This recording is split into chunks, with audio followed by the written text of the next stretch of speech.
Hello and welcome to the Happiness Is podcast with me, Bruce Aitchison from Happiness Is Egg Shaped. And today we have a lion. A lion who got to wear the lion strip, but a man with a lion heart, a man that you would follow into battle, and you can be sure that this man would go to battle. I am a massive fan. He's already been warned that there are going to be fanboy moments when I get very excited. He's a man who has been to places I've been to and started in places that I have a bit of a story about, so I am really looking forward to see where this goes. He is a man who the rugby community rallied around very recently, and it just showed the love that everybody has for him. And that is more than happens on a rugby pitch. That is because he is a bloody good bloke. I am absolutely delighted to welcome the one and the only Mr. Tom Smith. How are you? I'm good. Thank you. You're very kind. No, not at all. I've hardly even scratched the surface. Just wait until we get cracking. So, Tom, where are you? Because lots of people will think Tom Smith, Scottish prop forward, you must be in a blacksmith somewhere in deepest, darkest countryside of Scotland. Where are you? I'm just an hour out of Bordeaux in near a place called Marmande, just southwest France. So the sun is shining, and yeah, it's a nice place to be. Yeah, a bit. Life's tough in the south of France, a bit. Yeah, it's a bit cold in the mornings, but I can't complain. You're willing to get over that. So you're in France, but everybody knows Tom Smith is a Scottish prop forward. So how long have you been in France, and what took you there? We just had an opportunity to come over, or been here now, or pushing 10 years now, so nine years now. So yeah, I played here for a couple of years at Brive, and we always enjoyed it, and the opportunity came to come back, so we jumped at it, and yeah, we've not really looked back. We love coming back to friends and family, but the outdoor life, a bit of space and sunshine, of course, is something we do enjoy. Yeah, I'll bet you do. Everybody does. So let's go right back to that then. How do you end up in Brive? I mean, of all the clubs, what is it that Brive offered to you, or what is it that you thought Brive's the place to be? I think it was pretty much the only offer on the table in terms of France, and so they just won the European Cup, I think the year or two before, so seemed like a good place to go. And it was it was the early days of professionalism, so it was a bit of an adventure for all of us. I think I ended up out there with Gregor, Vinny, Steve Brotherston. I think Sean Longstaff was down in Castres. So it became and I think Brian Redpath ended up in Narbonne, Stuart Reid, Narbonne. So we had a bit of a group down in southwest France. So it was quite nice. We kind of enjoyed each other's company. We kept up. We sort of caught up quite regularly, and yeah, it was a good place to be. Who looked after Stuart Reid? I think Isla, his wife. He always needed somebody, but yeah, I think no, we went down and stayed with them on the beach in Narbonne, and you think it's we started playing rugby because we love rugby, and then suddenly it became a job and a career, and it was nice. It gave us opportunities to visit places and work in places that we would never have been to before. And France is a crazy rugby culture, and the home patch is everything. You don't lose at home. You put your head in places that no sane person ever should be putting their head. What's it like being a front row forward in France? It was a good place to learn. I think. I mean, I turned up after it would have been 99, so it would have been just after the World Cup, and we arrived on match day, and they put me straight on the bench, and I didn't know anything. I didn't know the line-out calls. I didn't know anything. And we arrived at the pre-match meal, which was about 4 hours before kickoff, and there were everyone was smoking. There was like 10 bottles of red wine on the table, and just. And it was just very different. But you get on the pitch, and it was quite violent compared to Scotland, and yeah, just random acts of violence seemed to be quite tolerated over there. So you kind of got used to it quite quickly. But yeah, it was good. You know what it's like. You go to a small club in a town in the corner of southwest France, and it's we were 1 year away from past European champions, and I think the year before I got there, they lost in the final to Bath. So they were a pretty rated team then, and so it was everyone's cup final, which is kind of the big clubs now like Toulouse and Clermont. When they come to town, it's a big day, and yeah, it's like you say, we'd have teams would send their second teams to play us at home, and then we'd go away, and we'd send our second team, and we'd just accept that we're not going to win too many away from home. And why is that? Especially when they bring in foreigners like yourself, Gregor, Stuart Reid, and then now the All Blacks, or there's so many teams have former All Blacks. Why do you think that culture's still there? I don't know. I think the bigger clubs have moved on now, so I think they still place a lot on home form, but obviously turned on its head a little bit with empty stadiums. Home form has been less of a strength almost, and teams are playing away with a lot more confidence. But I think it's just the French crowds can be quite harsh. But if you don't go well at home, the crowd will turn on you pretty quickly. I think we're quite a tolerant lot over in Scotland, and you learn pretty quickly. If you lose at home, then you don't want to be bumping into someone at the supermarket who will tell you in no uncertain terms what you need to do. And were you instantly recognisable when you were in the supermarket or walking along the street? Was it like being in a small town and everybody knew who the rugby team were? Yeah, I guess so. I mean, Brive is a really small town, and relative to now that the bigger clubs tend to be in the bigger cities and everything. But yeah, it was in many ways it was a bit like Northampton, just a smallish town, and absolutely fanatical support, and just rugby was everything, and the whole town came out to support us, and it was it has its pluses and has its negatives, but mostly positives. Yeah, that passion I think everybody envies in the UK and in Pro 14 when you're watching those games in France when there is a crowd. I think there is a bit of jealousy there, isn't there? So how do you go from that atmosphere to 67,000 at Murrayfield to 20,000 baying fans at Narbonne who are desperate for your blood? Does that impact on how you play, or do you just get your head down and go for it? I think I certainly just any pitch was like another. I think hindsight's a great thing, and I guess wisdom. The problem with wisdom, I guess it comes a bit too late, and you kind of look back and you think, I wish if I'd known that and known what I know now, then I would have been a better player, and I would have. Yeah.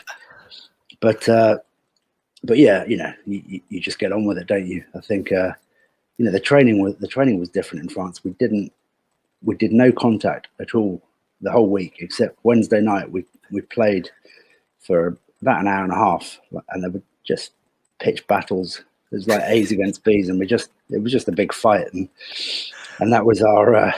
Other than that, we didn't hit the scrum machine. We did about 5 lineouts, and we just played this one big game it was a Tuesday or Wednesday night, and that was it. So it was kind of like playing 2 games a week, and but it was a little bit more relaxed. We'd go out for lunch, 2 or 3 times a week, have a few drinks, and it was a bit more relaxed, I guess, than pro rugby is now. Or so, as it became. Did you get phone calls from other guys saying, what's it like in France? There's an opportunity. Did you ask anybody what it was like before you went? No, we just went. It was you've got to understand the way professionalism went. after the '95 World Cup, they announced the game was going professional. And I just finished uni, and I was playing at Watsonians, and we were doing the North and Midlands and the Inter-District Championship, and suddenly we got called to a meeting and everybody got offered contracts. There were three types of contracts, 3 levels, and I think they were all 3 years, and that was it. Everybody signed up, and it was kind of make it up as you go along a little bit. And we turned up at Murrayfield, but we all played for our clubs and our districts, and there were no the pro teams hadn't really been formed yet. They existed as districts, but 4 districts, but we didn't have anyone to play. And then it progressed, and it was, as you can imagine, a bit chaotic. Then agents came into the picture, and everybody was getting themselves an agent, and then suddenly Breeze came onto the scene and said, "Do you fancy a couple of years in France?" So we went for it. Yeah, I bet you didn't take too long to consider that one. No, it was. I think it's nice to try new things, obviously, and you look back on. I look back on rugby and think, I've got to play and work in some pretty cool places, toured all over the world, so I can't have too many complaints. And a couple of years living and working in France was, it made me a better player. Because we didn't really do any fitness there, it kind of made me take ownership of my fitness and my sort of strength and conditioning, which was quite good in some ways. And actually, I think I had a couple of pretty good seasons, Scotland-wise, when I was playing in France, just because, I don't know, there were some big old props in France back in the day. I mean, there are some big boys now, but these kind of awkward guys that you look at them physically, and they wouldn't do well in a beep test or a bronco or anything like that, but they seem to manage to be horrible in the scrum and just make your life misery. And it was having my head shoved up my backside every now and again wasn't a bad thing. You were always labelled as a small prop or a rugby playing prop, or did that ever bother you? Did you pay any attention to that? Did it fuel the fire? No, not really. I mean, when I signed a contract, I was I think I was about 96 kilos, and my fighting weight was probably about 105, 106. So you look at that now, and that's a standoff. It's a different world. And I wasn't a massive fan of gym work or anything like that, but I think most backs now would be lifting more than I could lift, and so things have changed. But I think some of the size of player knocking around now is it is a different world. I think there was a player in France who was about 124, who was regarded as being a giant, and now that's pretty standard. And I think it's it's a different game, but I'm not sure how I would have fared in rugby these days. I think you would be all right. And you said that you started because you loved it, and your career has been in that really strange time that rugby went through, where it didn't really know what it was, and it was this professional thing, which meant people were kind of behaving the same as they were before. It's just they were getting legally paid for it, and then everybody got big, and then it was right now we need defence coaches. What did you as a player do through that? Do you just do as you're told and keep working and just enjoy the next experience that came along? Yeah, I think it's probably not a bad thing that things like FaceTime and iPhones and camera phones didn't exist back in the day. But I think it took while professional standards were coming in, the amateur side of things took a little while to fade away, and which is not necessarily a bad thing, but it was good. Like you said, when you're in the middle of it, you tend not always to appreciate it and realize that we're in the 2003 World Cup, we spent 3 weeks in North Queensland in the sunshine preparing for a World Cup. It wasn't, we're all moaning about it and saying it's a bit boring. Like, the beach is 5 minutes away. It's the sun is shining. We're doing what we love, and so yeah, I think that's where kind of hindsight and a bit of perspective comes in. Yeah, but hindsight. The greatest gift ever given to man is hindsight. Yeah. Yeah. So going all the way back, and what must feel like a different person, you were at Rannoch School, which to say it's remote is a bit of an understatement, really, isn't it? Yeah, it was a bit of a drive. I mean, it's good. Well, you get to Perth and you've got another hour and a half. I would say you're in there, right at the foot of the Highlands, really. So, and down a one-way road. So, it was good for me. It was, it was a nice place. It was in terms of rugby, we had a really good, enthusiastic rugby coach called Peter Rowan. Actually, I think he's still doing his thing. And it got a bit chilly up there every now and again, but we and lots of the training sessions were cancelled because the pitches were just frozen or covered in snow. But we just ran and we enjoyed ourselves because it was such a small school. We tended not to win many games, if I'm brutally honest. But I sometimes think being on the losing team is not necessarily the worst thing in the world. You kind of learn how to fight and learn how to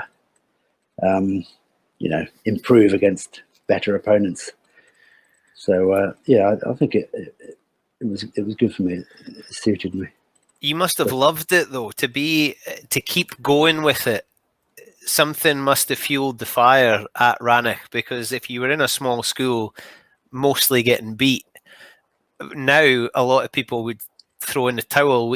Kids get a hard time now because they want success and but you found something that kept you going and wanted to continue when you left school.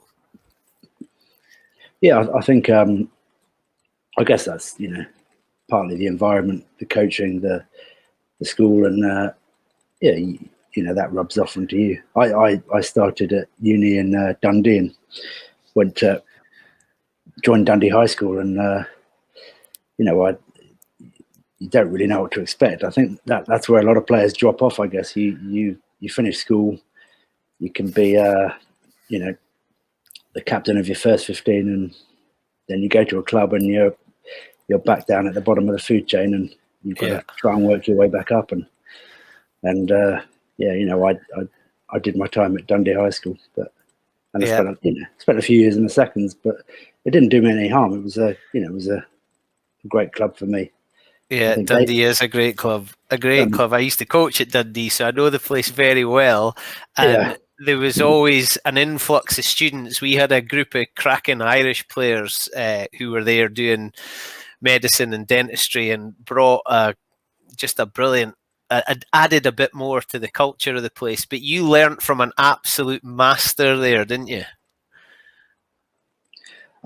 There were some good guys there. There was in terms of front row play,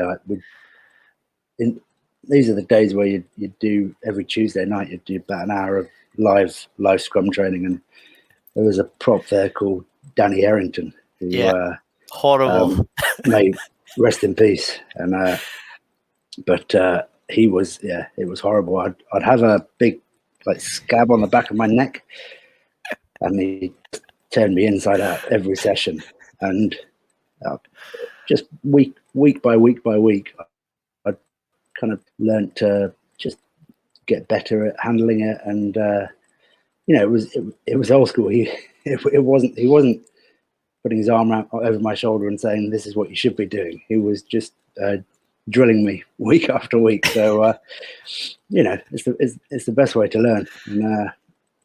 And yeah, it was. And obviously David Leslie was the coach there as well. And yeah, anyone who knows David, he's He doesn't quite suffer fools. intense character.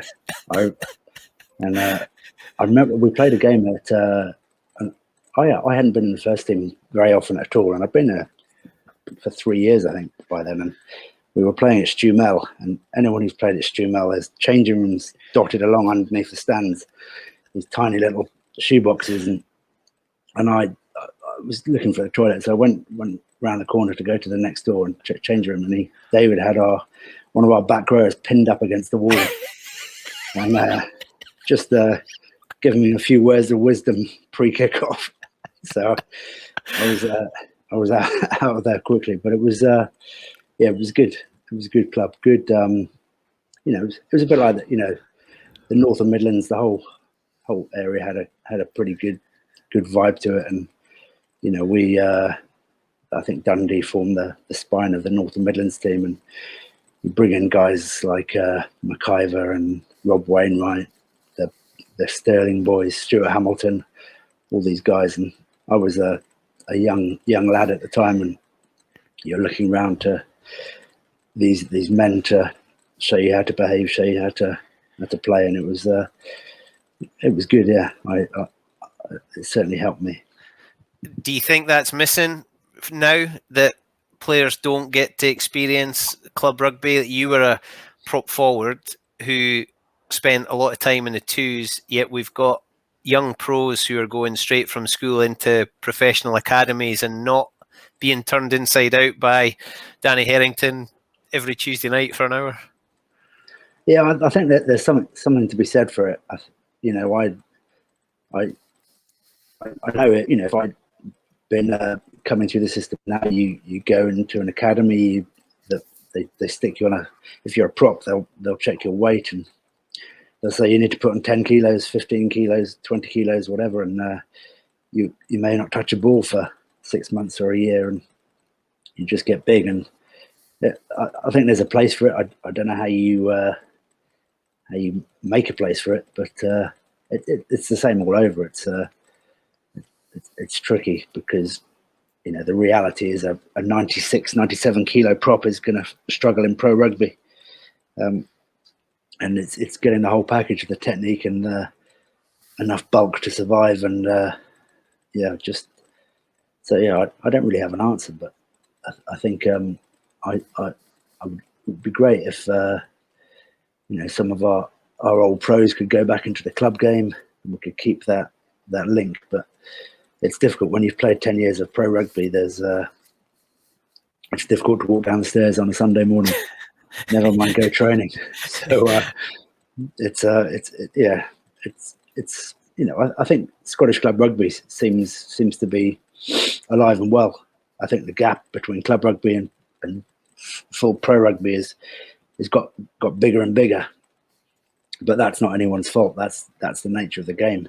And I know the Super Sixes. I haven't really seen much of it, but we'll see how that pans out. That could provide the gap, but there will be a space in maybe those teams for one or two older, more pros to bring a bit of old school to it. And some of my best memories are trips to Italy with the North and Midlands, and just go over, play a game, and then go and experience the nightlife of a small town in Italy, and it was a good place to be.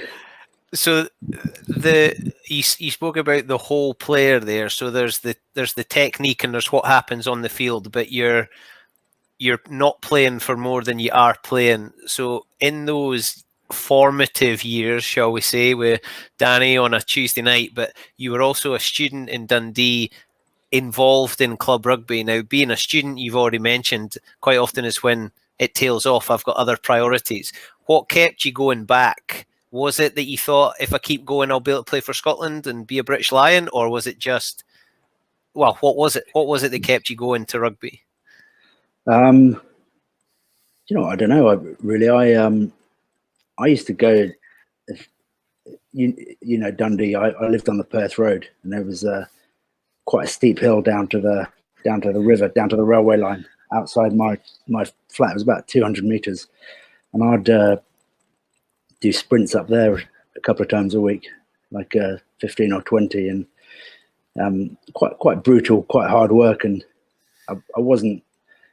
If you'd asked me why I was doing it, I wanted to be fit and wanted to play rugby and be as good as I could be, but I wasn't thinking there's a Lions tour in 3 years, that's what I want to do.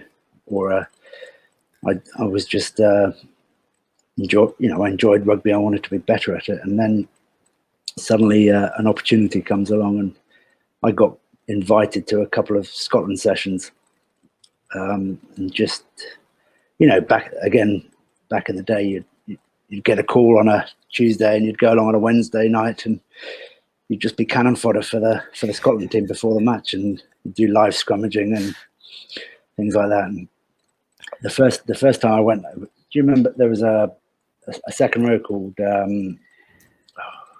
Jeremy Richardson? Jeremy Richardson, Edinburgh Accies. And he was the senior guy in the group of cannon fodder that day, and he we were a bit of a disorganized bunch, and he pulled the forwards in and basically said, we're not going backwards, and anyone in, we all go in. And it turned into a bit of a battle, and we suddenly started causing their scrum a few problems, and a few fists were flying, and a few punches were thrown, and it was good. I think it was great for the Scotland team. I think they won at the weekend. I think I think Jim Telfer knew what he was doing, and I guess in a way that's a way of getting noticed, and that was possibly I don't really know. Maybe that was the start of my journey in a way. Well, you've mentioned two names there, David Leslie and Jim Telfer, both intimidating characters. If they told me I had to be somewhere at 1 o'clock, I think I'd be there at 10 to 1 to make sure I was there at 1 o'clock. Jim Telfer was a huge fan of yours, and that's just proven, and you know that. Now, Jim is a hard man who loves rugby, loves Scotland, loves the British Lions. What was it like working with him in those two different environments? One, almost the comfort of Murrayfield, but then the absolute cauldron of South Africa with the Lions. I think Jim, one of the things I think people don't underestimate about Jim, but they don't understand necessarily is it's probably not something. It's not a phrase that existed back then, but it's emotional intelligence, and he would give it out, and he would demand high standards, but you could be honest, and nothing was taken personally, and criticism was given with the objective of improving. And I think you knew where you stood, and that's what you can really ask for. I think in '97 in South Africa, it was for Jim. He almost had to prove himself all over again to a new group of players who had never worked with him before. They'd heard, how that he was a taskmaster, a hard man, and he had to almost overcome that and get their trust. And by the end of the tour, I think you could say to a man, even players not starting the test, there was absolutely just respect for him and what he achieved and how he managed that group of players. Because there were a few sticky moments on the tour, and it was the South Africa were, and as they have always been and always will be, a big physical team, and we needed to be drilled and we needed to be ready. And I have a lot of affection for Jim and really good memories of working with him. Although at the time, that's the great thing about rugby. At the time, you will, be cursing him, and as time goes by, you forget about the tough times and you remember the good times. But they were mostly good. And you're a really rare breed. You're a Scotland Test lion. There's not many of you around. I think there are more pandas in Scotland than there are Test lions. So how was that? Was that important, do you think, for Jim to have some of his foot soldiers in the camp? No, I don't think so. I think it has to be. I think one of the things that Jim Geach and Fran Cotton as a group bring to the table and brought to the table is whoever goes on that plane has to have a chance of getting in the test team, and that philosophy was stated from day one, and they backed it up, and I was fortunate enough to get in the team.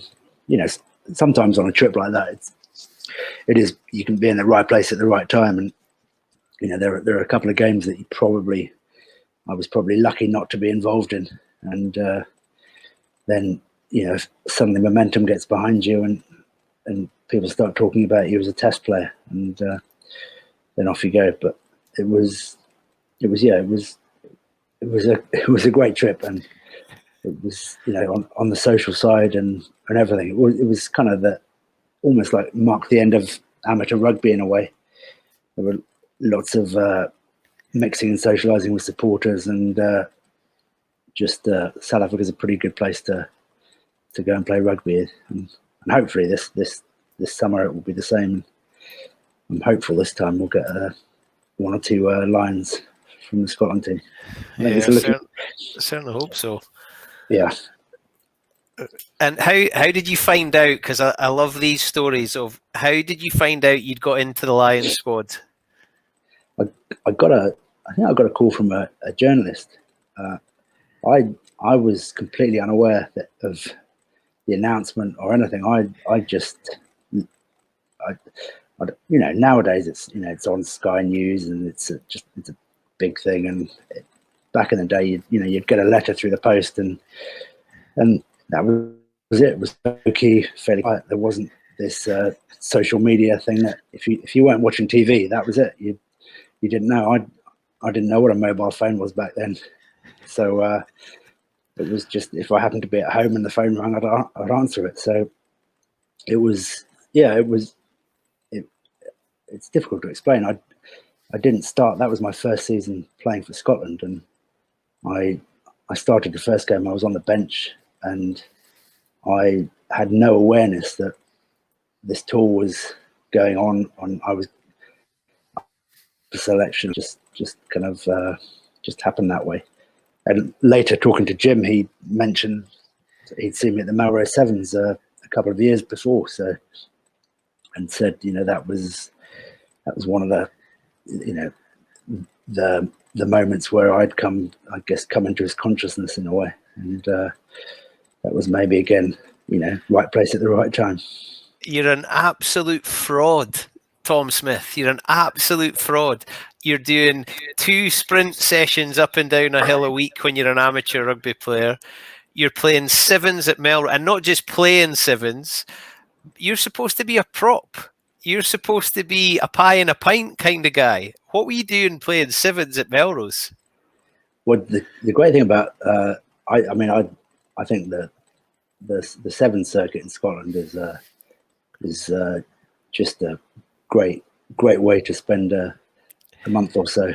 Just 1 week it was a different place, and you'd go out, and Melrose is obviously the big one, and it was I don't know, it was my trying to get my son to go up there for the weekend for the next, well, if it happens obviously, but it's a really good weekend. And obviously the sevens runs at the beginning of the season, and it's quite a good way of doing pre-season without doing pre-season. You just go and play 2 or 3 sevens tournaments, and you've played sevens. It's probably the most exhausting form of rugby in the world, and you play 4 or 5 sevens matches in a day, and then do the same the next day or the following weekend, and No, that's you not get true. fit pretty You quickly. only do that, Tom, if you're winning. So you were winning sevens tournaments.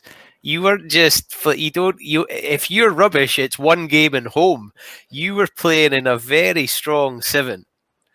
Yeah, I mean the thing about putting a prop into a sevens team is, first of all, you get quite a few turnovers at scrum time.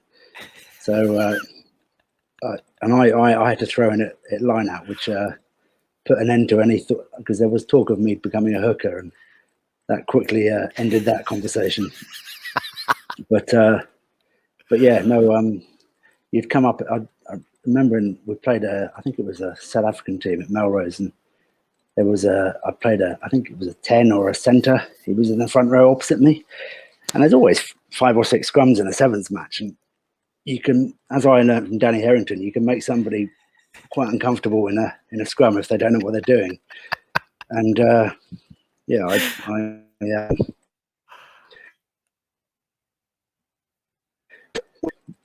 there wasn't a lot of chasing back and 60-meter sprints for me.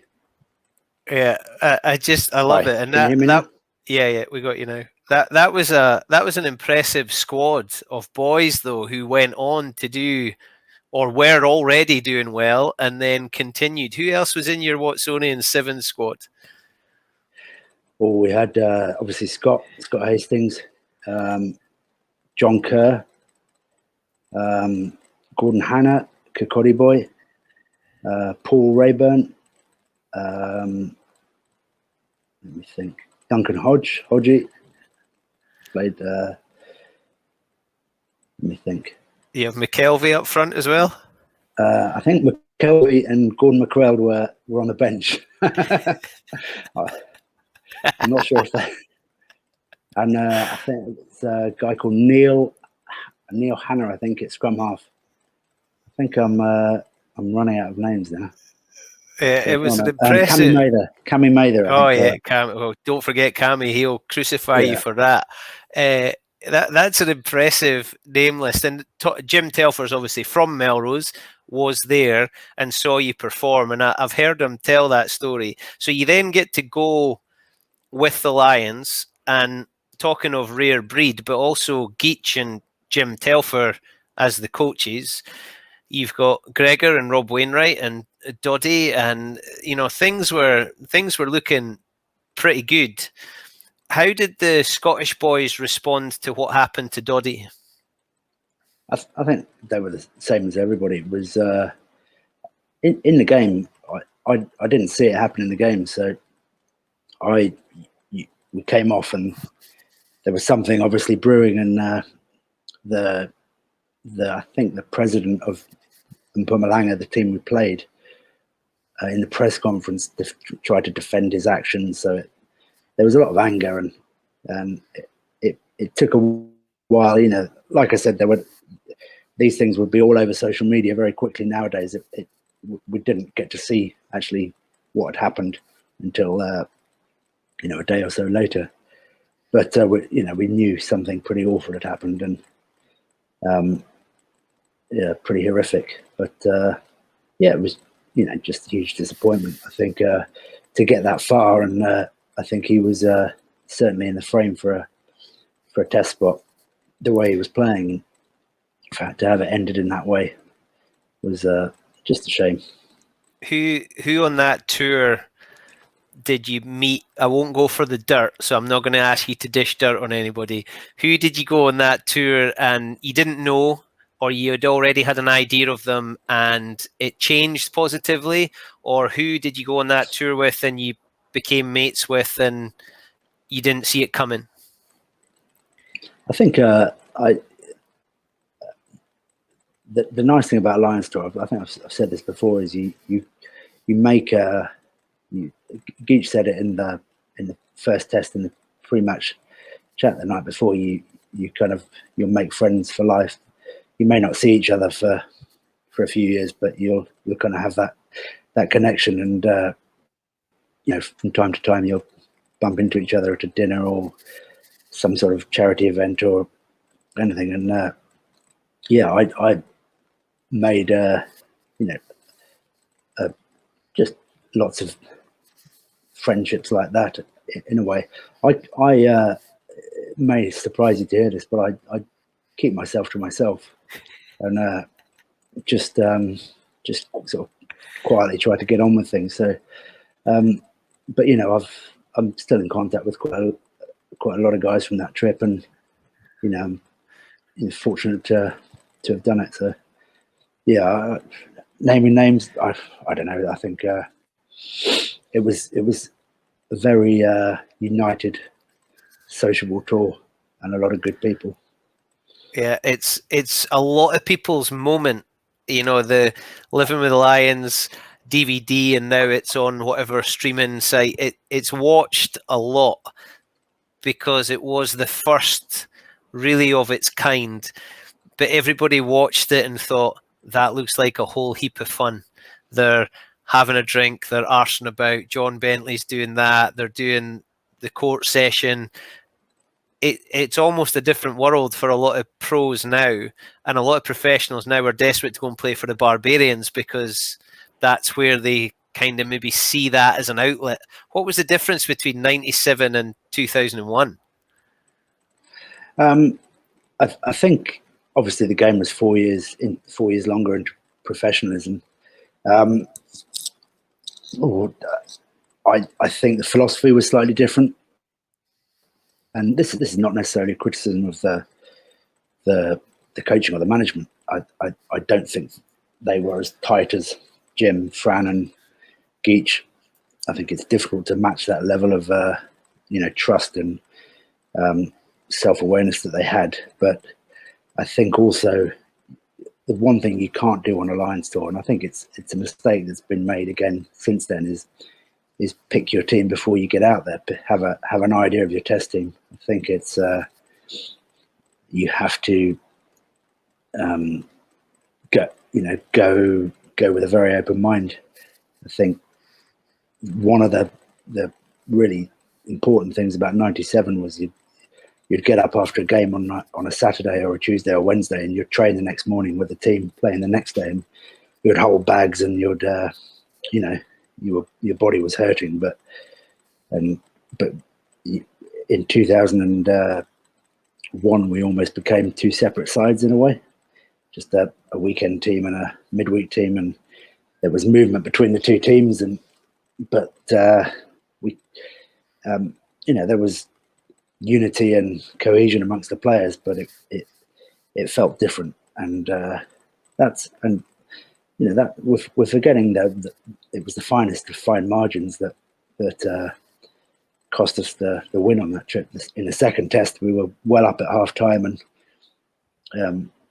really we should have won, but these are the marginal gains, I guess, and the smallest of details can change everything. And the tour is, had that second test gone to plan, or had we won that line out in the last test, we'd be remembering the tour very differently. Yeah. So the other bit to the 4 years that's passed, yourself and Paul Wallace, everybody at the moment is picking their Lions team. So after every Six Nations weekend, Jeremy Guscott and Will Carling and Scott Hastings have picked their Lions 15 in that moment, which is really just for show and for social media, because there's so much water to travel under the bridge between now and then. You and Paul Wallace probably wouldn't have featured in many teams in the run-up to it, but you absolutely proved yourself in the moment, and the bits that didn't happen in the 80 minutes obviously counted as well. Jim Telfer and Ian McGeechan knew you and worked with you, and Paul Wallace had done. So by the time 2001 came along, surely you were a shoo-in to start for the test team. But it shouldn't be that way. It should be, the reality, as we've seen in this Six Nations, that there are some very good players who haven't found form, and some other players who've come from nowhere to be the form players of the tournament. So I think in that respect,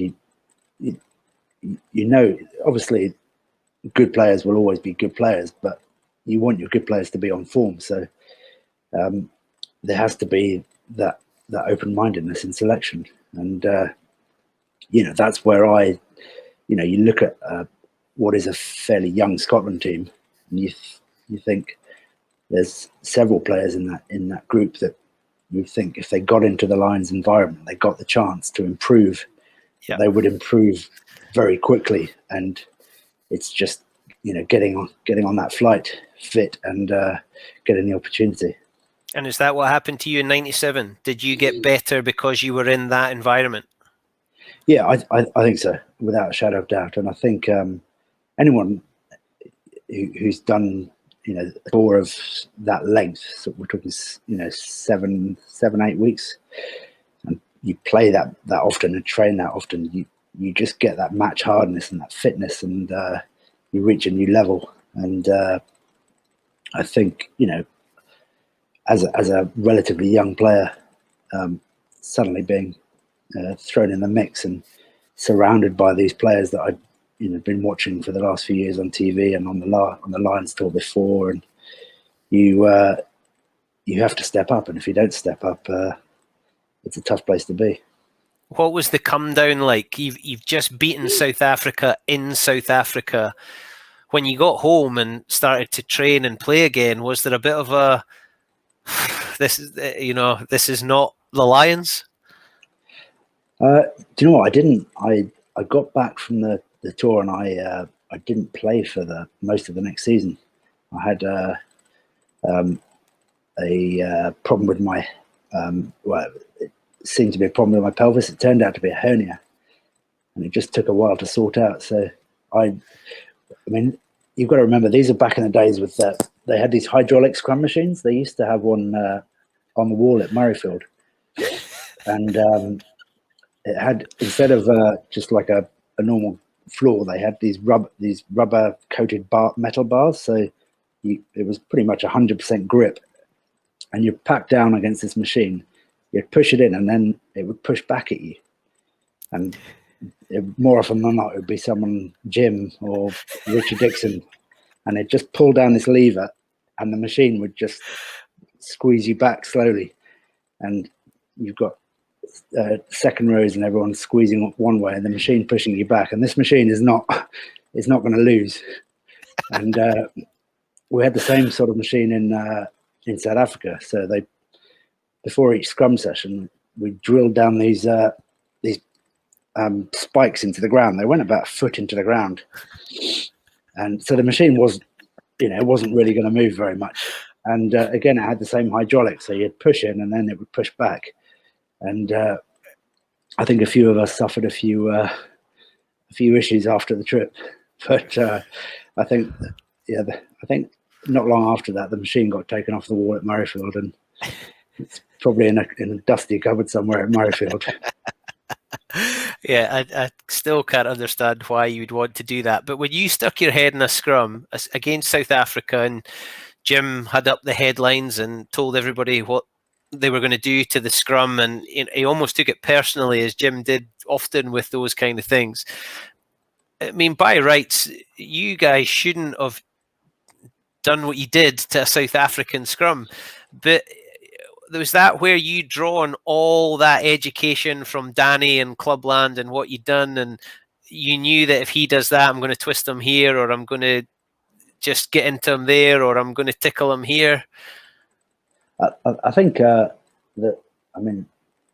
first scrum of the first test was I remember the feeling of shock, and we had a little chat as a front row afterwards, and it was because we went back about 5 meters, and they really smashed us, and I think we were probably fitter than them, and I think that's often underestimated at scrum time.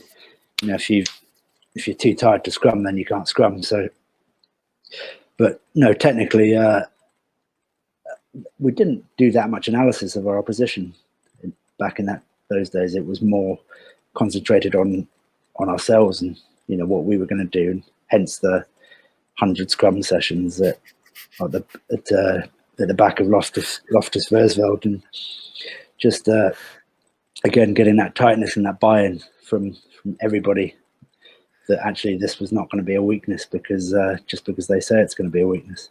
I mean, I guess in some ways there are some parallels between playing South Africa then and now. If you look at the Springboks, they're a team that looks to physically dominate, of kicking, strong set piece, and really good defence. I guess we can say we're going to beat them at their own game and kick a lot, have a really good kick chase, and get our defence right. Or we can say we're going to try and speed up the game and play at a higher tempo. And I'm hopeful that we go for the latter, because I think that would favour Scotland players, rather than saying we are going to pick the 8 biggest forwards we can and match them. Let's try and match them physically, but also beat them on the mobility and the actual rugby side of things. But it's an interesting philosophical decision for them to make. Yeah, and it's taken up hours and hours of everyone's time about what that's going to be. How did it feel as the prop at the end of a game? First test, second test, the backs are jumping around, hugging each other. Can you remember? Is it hindsight? Do you remember what was it like in that moment when the final whistle went? Were you able to jump up and down, or were you just absolutely done? I think, after the second test, of all the games, big games I've ever played in, that's probably the game I feel like we've been most dominated in by the opposition.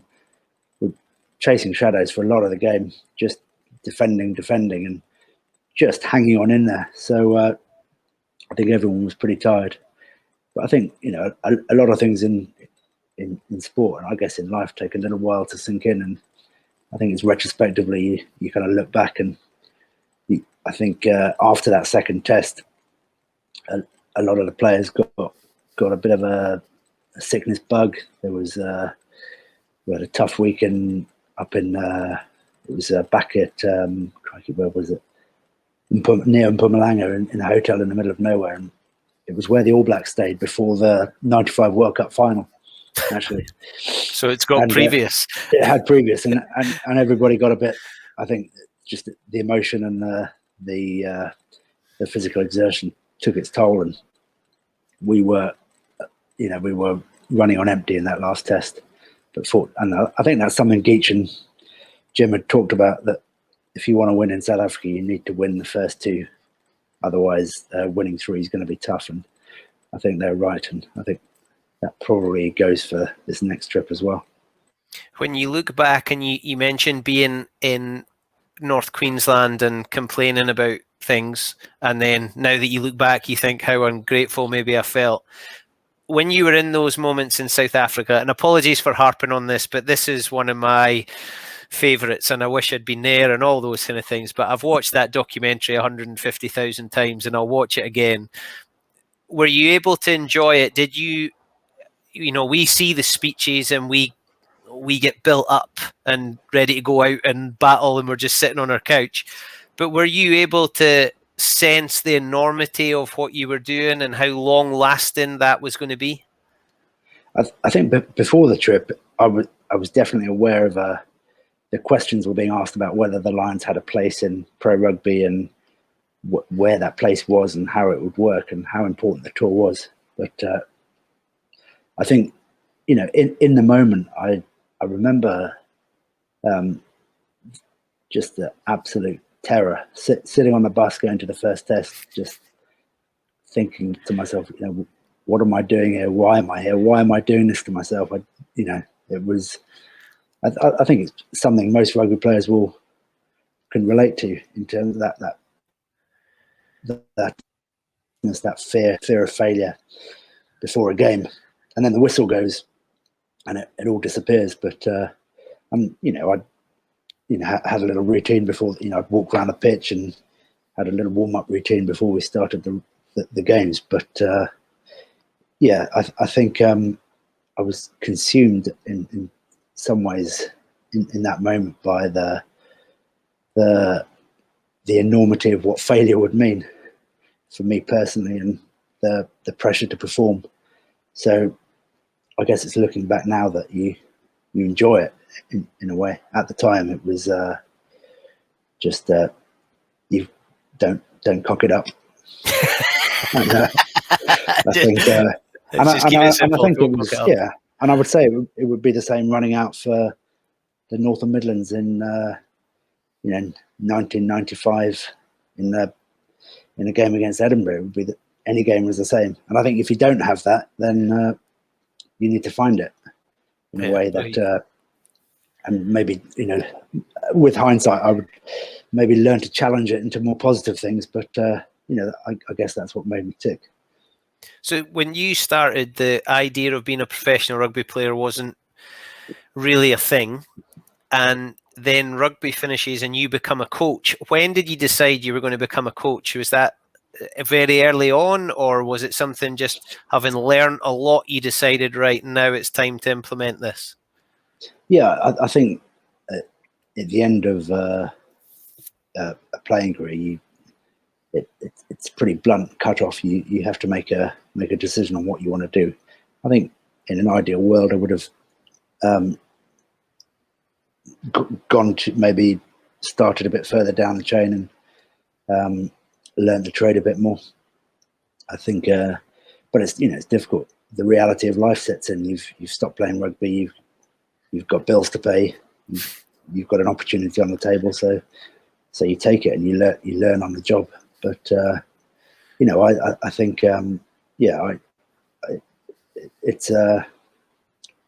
it's funny how much the game has changed since I played, and how much coaching has changed. And I think it's when you go into coaching and you try it, you kind of actually realize that it's very easy as a player to point out what should be done and how things should be done better. But actually, when you're in that moment as a coach, it's much harder to enact change, and actually you don't necessarily control everything that you want to control. So it's been an interesting learning curve. But I think again, we talk about hindsight. If I knew as I played what I know now, I would have shut my gob a bit more and not been, why don't we try this? This is what we should be doing, and actually just listened and lived in the moment. Yeah, a bit like pundits in studios with their tight-fitting shirts and their scarves on, giving the opinion on what should have happened.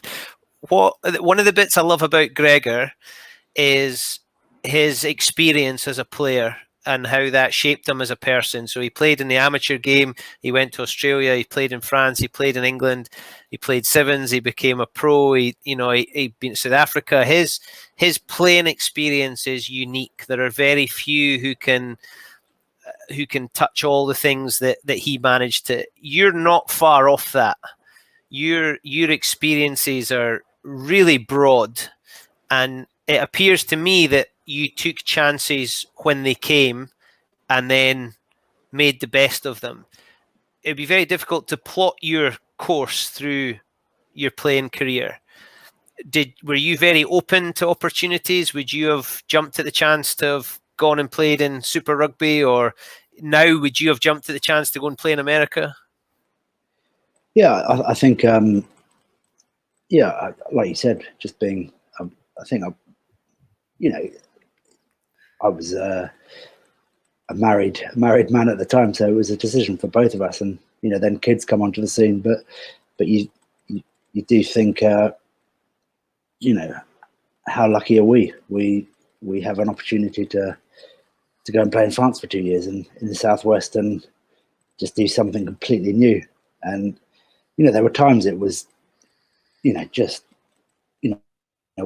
doing here, it's just mad. And we went back to Edinburgh for the birth of our first child, and I got a call from the secretary of the president of the club saying, "You have to come back.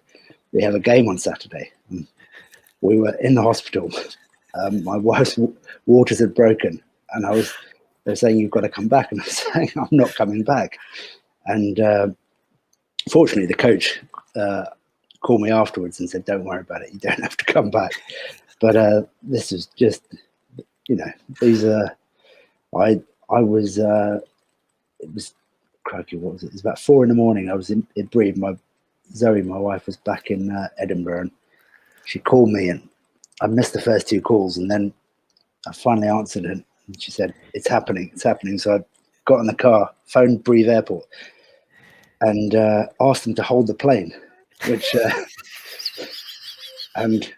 you couldn't do now, but they waited for me. Tell me that cover. Did you say, do you know who I am? I'm Tom Smith, hold the plane. Is that how that conversation went? No, it's funny. No, I said to my wife's having a baby. I need to. Because when the Scotland boys went back for training, we'd fly from Brive to Paris. Then we'd get a taxi. We'd have to get a taxi from Orly to Charles de Gaulle Airport. Now, if you've ever got a taxi in Paris, it's the most frightening. Just, these guys.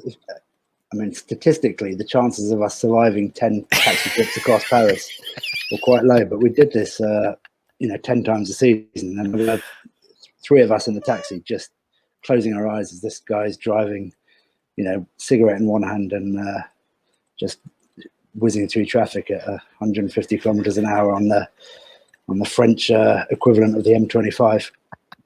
And so I did the same and managed to get back in time. But it was good times, actually. You kind of I think again you forget. Sometimes it could be pretty tiring. Sometimes you had a bit of a moan, but looking back, I wouldn't have missed it. I wouldn't have missed it. So of all the, we've not even touched on what you did in Northampton. We've not even got, but of all the games that you played, what's the one that sticks out above all? If you could only keep one, what would it be? Okay. I think probably the first test, 97. I think just in terms of the way the game, the expectation, the pressure before the game, and the way we finished with it finishing so strongly, that I felt almost if we had another 10 minutes on the clock, we would have scored another couple. And it was just a combination of relief and exhilaration, and just the culmination of, lots of hill runs in Dundee, lots of hard nights against Danny Errington, lots of days at Stumel, Watsonians, and I think it was all worth it. I love it.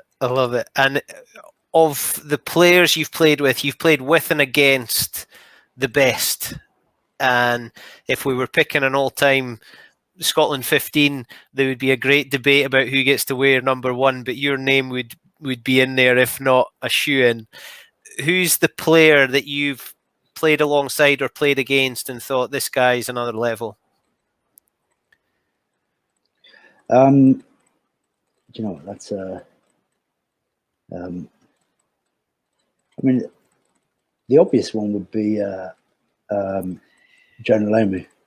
I think a few people would say that, and just the, I think there would be some debate as to how he would impact rugby now, but I think he would still have a massive impact. I remember we played the All Blacks at Murrayfield, and I remember Jonah Lomu coming in and standing at the door and just being surrounded by kids, as you can imagine someone like Stuart Hogg would be now. And for the entire reception, he stood there just signing stuff, and I went and got him to sign something, had a chat, and he actually, he knew who I was, and he was just as a person, I think, who embodied the values of rugby as well. But such a, the impact he had on the game, I think it's difficult to you can't really overstate it. It's he just blew everything away. He brought a new level to what he did. He was just exceptional, and I think and he was a good man as well, so God rest his soul. I love it that to be able to claim as your own the first test for the Lions against South Africa in '97 and Jonah Lomu, I think is pretty much where we have to put a full stop on this, because that is going to be very hard to trump. But Tom, one of the things I ask people to do when they're on here is to finish the sentence for me. So after all we've heard, I'm intrigued as to what this is going to be. But Tom Smith, happiness is... a nice glass of wine, a bit of sunshine, family and friends, and a game of rugby. Oh, that sounds just about perfect in the south of France. Exactly. Tom, thanks very much. I've absolutely loved speaking to you. It's been probably more for me than for you, but a trip down memory lane, and the names that you've thrown out and the games and those memories are mine as well, not from being in the moment and playing, but from watching either on TV or in the stand or on a touchline. I've absolutely loved it. So thank you very much. I really appreciate it, and all the very best for the future. Thanks, mate. Appreciate it. Great to see you. Thanks, Tom. Bye-bye. How good is Tom Smith? What an absolute hero. Everything he's been through, and he makes some time to speak to me on the pod. I just love him. 1997 was a huge, huge moment for lots of people in their British Lions lives. Not many of us have been able to tour with the Lions and see them up close and personal. And that fly on the wall was proper fly on the wall. And even though Tom wasn't the guy in front of the camera over and over again, you just got the feeling of this quiet guy just carrying on with professionalism at the time as what it was, but contributing hugely to the squad. And he's a very smart cookie, and he still has such a brain and that little quiet humor that's in the back there. Come from a great place, and so pleased to see him looking so well and doing so well. The Lions tour this summer, everybody's excited for it, and Tom Smith is a test Lion who was willing to come and chat to us. Absolutely loved it, and I hope you did too. You can catch us on Acast, Apple, and Spotify. Please subscribe, leave us a review if you've enjoyed it. Give us some suggestions in the comments of people you would like to see on future pods. We have got quite a lineup still to come, but if you've got any ideas, please let us know. We'll also be on YouTube and Facebook, so you can see it all happen, and I hope you can leave some positive comments and let us know what you thought. I loved speaking to Tom Smith. I hope you loved listening to it. My name is Bruce Aitchison, and my happiness is egg-shaped.